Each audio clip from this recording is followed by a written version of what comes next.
चयूं में दिले अणा गो इश्क जो सफर थी। चयूं में दिले अणा गो इश्क जो सफर थी। ओ मुड़ी कौन मुखा मुड़ी कौन मुखा वही कावड़ जी कहर थी। वही कावड़ जी कहर थी। चयूं में दिले अणा गो इश्क जो सफर थी। चयूं में दिले अणा गो इश्क जो सफर थी। सुभान अल्लाह। वो अजायो थी आही परावर पानी है। मुझो मेड़ू मिल थो जटी तो न जानी है। वाह सुभान अल्लाह। मुझो मेड़ू मिल थो जटी तो न जानी है। समझ थी सियाणी समझ थी सियाणी चरी है चक्कर थी। चरी है चक्कर थी। चयूं में दिले अणा गो इश्क जो सफर थी।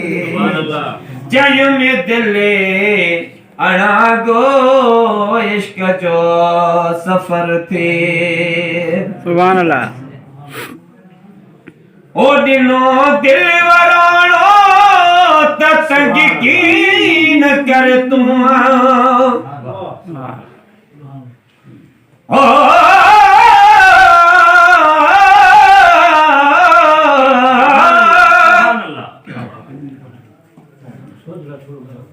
और तू सोहना तेरे आशिक सोहने। साईं में भी उना विचों कै न जड़ा। तू गुलये सब बुलबुल हिन मैं चिड़ी चंदूरे का जहड़ा। सुने मुहा वाले तेरे कोल बहन मैं कमीन दाए हक कहड़ा। कंध हेठ थिया अखियां चा न सघां मैं अलायक परे कनू तकण जड़ा। कर मेहर नजर तथी लायक पवां थी वाहिक जेड़ियां विच चस जड़ा। सुभान अल्लाह। ओ दिनो दिल वराणो तंग कीन कर तू। मथो खोड़ मारी ही जंग की न जड़ तू। मथो खोड़ मारी ही जंग की न जड़ तू। सुभान ही ढंग की न कर तू। ही ढंग की न कर तू। दुनिया दम गुजर थी। दुनिया दम गुजर थी। चयूं में दिले अणा गो इश्क जो सफर थी। चयूं में दिले अणा गो इश्क जो सफर थी। सुभान अल्लाह। ओ मलूक चाहे मुझो पंजो पान जाने। ओ